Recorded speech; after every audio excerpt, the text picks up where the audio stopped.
yes reka mbasuhuze kandi mbifurize kugira ibihe byiza nshuti bakunzi ba Ibendera TV kaze kuri mwese muri aya makuru agezweho kuri aya masaha. Uyu munsi turi kwa gatatu ni tariki 4 Gashyantare muri uyu mwaka wa 2026 ndacyabahaye ikaze mwese rero aho muherereye. Reka mbabwire ko twinjiye makuru agezweho kuri aya masaha. Reka nkubwire ko inkuru ikomeye kandi yihutirwa igeze hagaragara muri aka kanya. Umusirikare ufite peti rya majoro mu ngabo z'u Burundi yamaze gucekirwa n'abarwanyi b'intare za Sarambwe mu mirwano y'ikaze ni mu misozi y'Umurenge ni muri Kivu y'Amajyepfo muri Repubulika Iharanira Demokarasi ya Kongo. Uyu akaba yacekiwe n'abarwanyi batwirwaneho.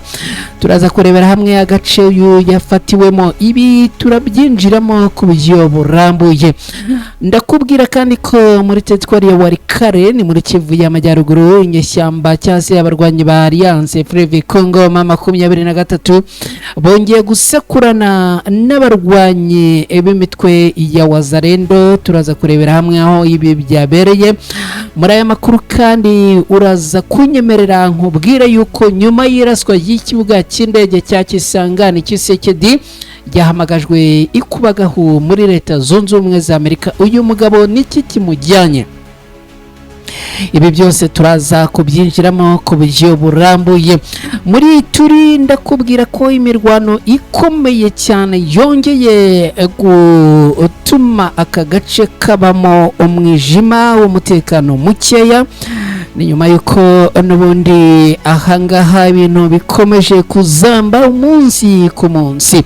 Muri aya makuru nyemerere kandi nkubwire ko turaza kwerekeza mu nkuru ivuga yuko Perezida Museveni wa Uganda na Nyasimbe bongeye guhura bakagirana ibiganiro bigamije kugarura amahoro mu burasirazuba bwa Repubulika Iharanira Demokarasi ya Kongo.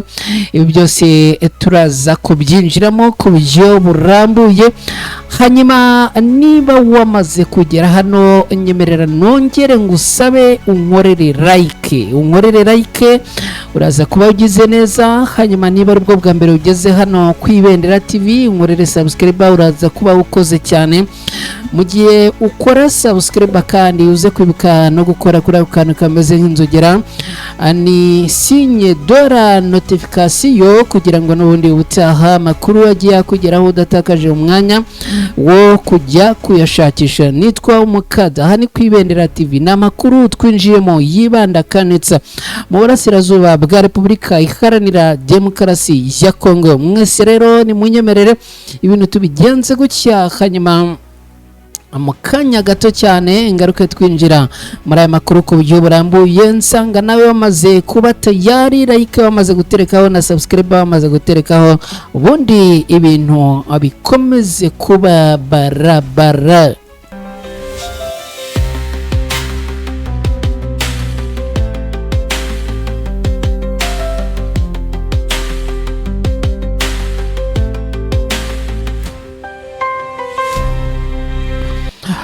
Yes, reka nanone nongere mbahe ikaze mwese mudukurikiye muherereye mu bice bitandukanye. Anongeye kubaha ikaze, nizere ko mukomeje kugubwa neza no kugira ibihe byiza. Ngere twa Mukada, hano ni ku Ibendera TV. Unyemerere twinjirane muri aya makuru rero, na makuru twanzitse aka kanya na makuru ku buryo burambuye. Reka nkubwire yuko umusirikare ufite ipeti ya majoro mu ngabo z'u Burundi yacakiwe tayari n'abarwanyi batwirwaneho. Uyu akaba yafatiwe mu misozi y'Umurenge. Yitwa Majoro Minani, n'umwe mu basirikare bakuru mu ngabo z'igihugu cy'u Burundi bari kurwana muri Repubulika Iharanira Demokarasi ya Kongo. Uyu rero amakuru agera ku Ibendera TV aravuga yuko uyu yamaze gufatwa amatekwa. Uyu akaba yafashwe ari intere, akafatwa n'ingabo z'abarwanyi batwirwanaho. Akaba yafatiwe mu gace ka Bicumbi ni nyuma yo gukomereka bikomeye mu mirwano yabereye muri aka gace kari muri teritwari ya Minembwe ni mu ntara ya Kivu y'Amajyepfo muri Repubulika Iharanira Demokarasi ya Kongo. aya makuru aje akurikira iminsi myinshi y'imirwano ikaze aho ingabo z'u Burundi zifatanyije n'iza leta ya Congo FARDC n'imitwe ya Wazalendo n'umutwe n'imitwe ya Wazalendo bakomeje guhangana n'abarwanyi barwana ku ruhande rwa Alliance Fleuve Congo 23. Aba rero bakaba baragabye ibitero bikomeye ku baturage b'abanyamurenge mu bice bitandukanye bya Minembwe. Kuri uyu munsi kandi haravugwa ibindi bitero byagabwe mu nkengero za Poezero ni muri teritwari ya Fizi ahakomeje kuba indiri y'imirwano idahagarara na gatoya. Agace ka Bicumbi ahafatiwe uyu musirikare ufite ipeti ya majoro w'ingabo z'u Burundi kari hafi cyane yahitwa Karingi, kakaba kamwe mu duce twabaye indiri y'imirwano ikomeye hagati y'abarwanyi b'impande zombi. Abakurikiranira hafi bibera muri aka gace bavuga ko iyi mirwano yatewe ahanini no gushaka kugenzura utundi duce two mu misozi y'Umurenge ifite agaciro gakomeye mu bya gisirikare n'umutekano. Kuwa kabiri tariki 3 ni ku munsi w'ejo ingabo za leta ya Congo zifatanyije n'iz'u Burundi n'abarwanyi ba Wazalendo abari bagabye bitero mu bice bya Kivumu, Gahwera n'ahandi haturiye Minembwe. Icyakora byarangiye twirwanaho ibasubije inyuma ku mbaraga inabambura ibikoresho bikomeye cyane bya gisirikare byafatiwe muri iyo mirwano, bikaba byarafashwe nk'igihombo gikomeye ku ngabo z'uruhande rwa leta ya Congo. Kugeza ubu umutwe twirwanaho uracyagenzura uduce twinshi tw'ingenzi two mu misozi miremire y'Umurenge.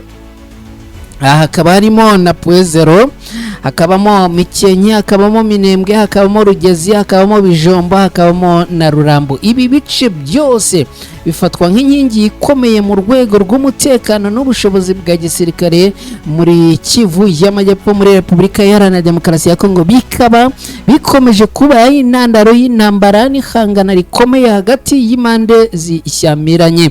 Ibi byose byerekana ko umutekano mu misozi y'Umurenge ukomeje kuzamba mu rwego rwo hejuru, mu gihe abaturage baho bakomeje kuba mu bwoba no mu kangaratete abategereje igisubizo kirambye cyatuma aka karere kongera kubona amahoro arambye, nubwo ibi bikomeje kuba nk'inzozi kuri bo.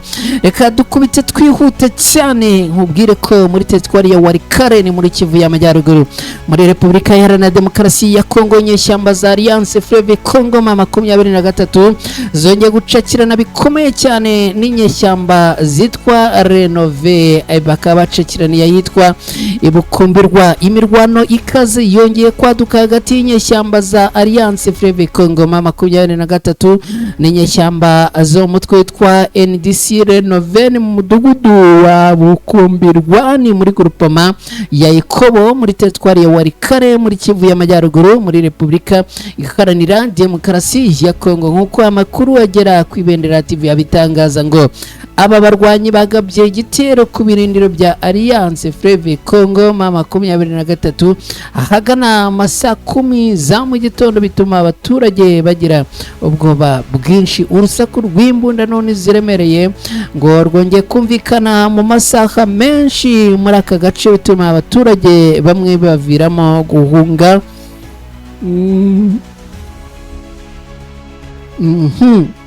Aho bivuga yuko ngo bahunze ingo zabo, bamwe bagasuhuka abandi bagahungira mu mashyamba. Nyuma y'amasaha agera kuri 3 y'imirwano, Wazalendo ikaba yasubiye inyuma ho n'ubundi yongeye gusubira mu bihuru isiga Bukumbirwa igenzurwa n'inyeshyamba za Alliance Fleuve Congo 23. Imibare y'abahitanywe n'iyi mirwano nirashyirwa agaragara kugeza ubu tuvugana. Icyakora amakuru avuga ko ibikorwa by'imibereho n'ubukungu byasubukuwe mu gace, bikongera rero gukorwa nk'uko n'ubundi byari bisanzwe. Abatanga bahamya benshi bakavuga ko Alliance Fleuve Congo 23 yakije bafite umuriro ku birindiro bya Bukomberwa. Ni Bukomberwa n'ahitwa Rusamambu. Biravugwa ko ubufasha bwaturutse i Bureusa bwageze muri ibi bice byombi mu gitondo cyo kuri uyu mu gitondo cyo ku munsi w'ejo. Hanyuma rero amakuru akavuga ko n'ubundi aka gace gakomeje kugenda kabamo isibaniro ry'umutekano mukeya, nubwo bivuga ko ngo ubuzima bwongeye kugenda nyuma y'iraswa ry'ikibuga cy'indege cya Kisangani. Perezida Tshisekedi Chilombo wa Repubulika Iharanira Demokarasi ya Kongo yahamagajwe igitaraganya muri Leta Zunze Ubumwe za Amerika kuri uyu wa gatatu tariki enye Gashyantare muri uyu mwaka. Perezida wa Repubulika Iharanira Demokarasi ya Kongo yitwa Felix Tshisekedi Chilombo yageze i Washington muri Leta Zunze Ubumwe za Amerika, aho yitabiriye amasengesho yo gusabira igihugu azwi cyane muri Amerika ni National Prayer Breakfast, akaba agiye kuba ku nshuro ya 74. Buri mwaka iki gikorwa gihuza abayobozi ba politike, abayobozi b'amadini, abafata ibyemezo mu by'ukuri ku nyungu n'abaturage bakomeye muri societe civile baturutse hirya no hino ku isi. Umukuru w'igihugu cya Kongo Tshisekedi watumiwe n'ubutegetsi bukomeye yavuze ko yatumiwe akigera muri Leta Zunze Ubumwe za Amerika. Avuga ko yatumiwe n'abantu batandukanye mu bategura iki gitaramo, ariko bikaba bivuga ko hari n'izindi nkuru za politike zamujyanye.